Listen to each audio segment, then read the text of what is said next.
Seorang militan Republik Rakyat Donetsk atau DPR terekam drone melakukan penyerangan ke parit pasukan Ukraina.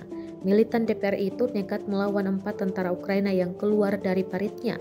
Rekaman pertempuran jarak dekat tersebut beredar di Telegram pada Kamis 29 September 2022.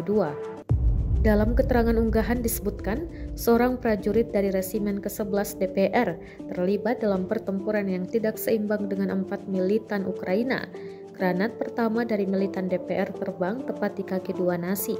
Setelah terkena granat dan berupaya menembak, tentara Ukraina berakhir ketar-ketir menyelamatkan diri, klaim Rusia. Sayangnya tidak dijelaskan lokasi pertempuran jarak dekat tersebut. Rekamannya pun menuai berbagai komentar dari warganet.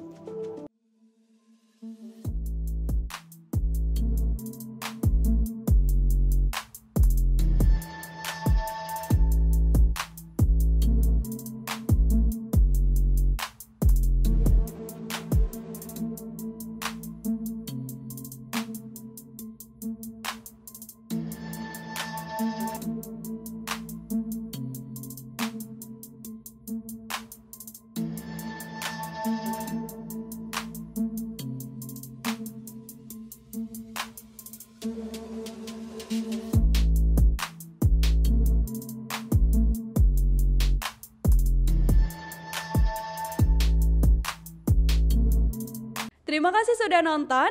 Jangan lupa like, subscribe, dan share ya.